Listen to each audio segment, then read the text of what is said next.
Have you ever just laid awake at night, staring at the ceiling, wondering why your brain just won't shut off? I mean, your mind is constantly racing, right? Replaying unresolved worries, maybe past traumas, or even imagining future disasters. It feels like it never, ever rests, even when you desperately need to sleep.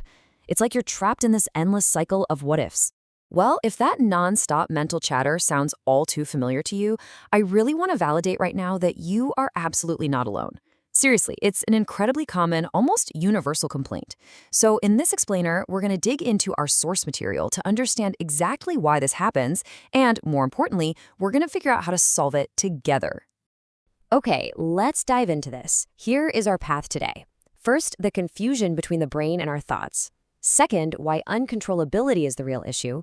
Third, the chemicals behind fight or flight. And finally, 3 specific exercises to actually silence your mind. Observing thoughts, focusing on senses, and focusing on the heart. All right, let's get into it. Section 1. The confusion of brain and thought. Section 2. Thinking isn't the problem. Uncontrollability is. So let's start with a really fascinating dilemma. Why are we always so deeply frustrated with our own minds? Our source points out something so crucial here. The brain is this incredible blessing, literally a supercomputer packed with 38 billion neurons designed to process information. And yet we get genuinely upset at our brains for doing the exact thing they were biologically designed to do. But think about the logical flaw in how we treat ourselves here. We never complain that our eyes are, constantly seeing the doors or the world in front of us. We don't get mad at our ears for hearing the rain outside or our heart for beating. So logically, we shouldn't be angry at our brain for thinking. That is simply its natural function. The true suffering only actually happens when those thoughts become involuntary, when they're completely out of our control. It's kind of like a physical illness. Imagine someone with a disease that causes involuntary hand tremors. Now, the hand is meant to move and grip things, right? But when it shakes without our permission, it causes immense distress. The exact same principle applies to our racing thoughts. Section 3, chemicals and fight or flight.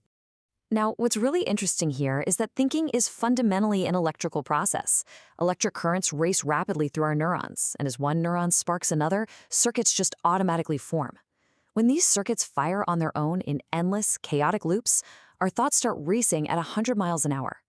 But notice how our ancient biology is reacting to modern problems. Fight or flight is a primal survival instinct. Imagine hunting an animal rustling in the bushes. Your brain hyper-focuses on that single threat, so you can either fight it or run for your life. Today, though, we hyper-focus on modern worries, and our brain reacts as if there is a literal predator hiding in the bushes. When we obsess over these modern triggers, things like crushing debt, a difficult marriage, disobedient kids, or a terrible boss, we get trapped in a loop. Our body continuously floods with stress chemicals. We're talking cortisol, adrenaline, and noradrenaline. This constant chemical bath basically causes those electrical circuits in the brain to misfire chaotically, trapping us in a state of high alert and nonstop anxiety. Section 4. Exercise 1. Observation of thoughts. Okay, so how do we stop this chaotic misfiring? We have to bring the brain back under our control. As the source emphasizes, you must create a boundary. Tell yourself, the thought is different and I am different. I am not my thoughts. If a sudden worry about a loan pops up, just watch it. Try visualizing your thoughts like random strangers walking past you on a street. There's a tall man, a thin man, someone in a blue jacket, someone in white. You just observe them passing by. By doing this, you create a healthy, detached distance, and you actually break your identification with the worry. Section 5, Exercise 2. Focus on senses. Let's move to our next tool and see how this builds. If observing your thoughts feels a bit too difficult at first, try this super simple grounding exercise. It uses your immediate physical environment to interrupt that overthinking loop. You just ask yourself 3 simple questions. First, what do you see right now? Maybe it's a cupboard, some books, or your glasses.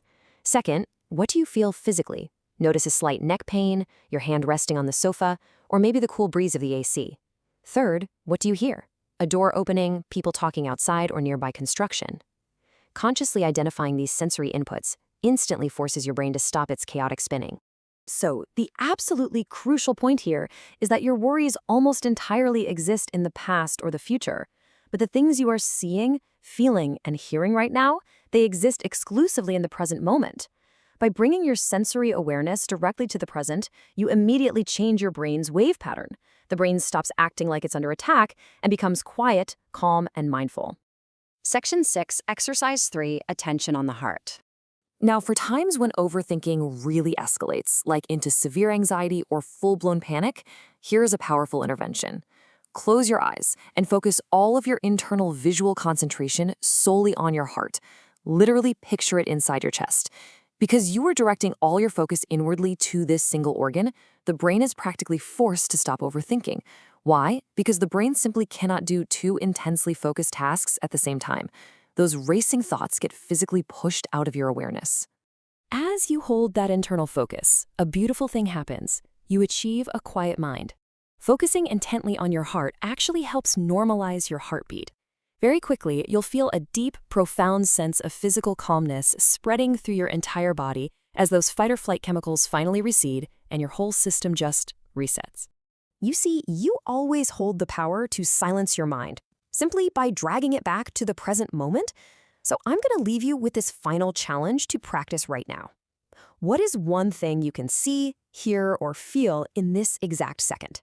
Take a breath, notice it, and welcome back to your life.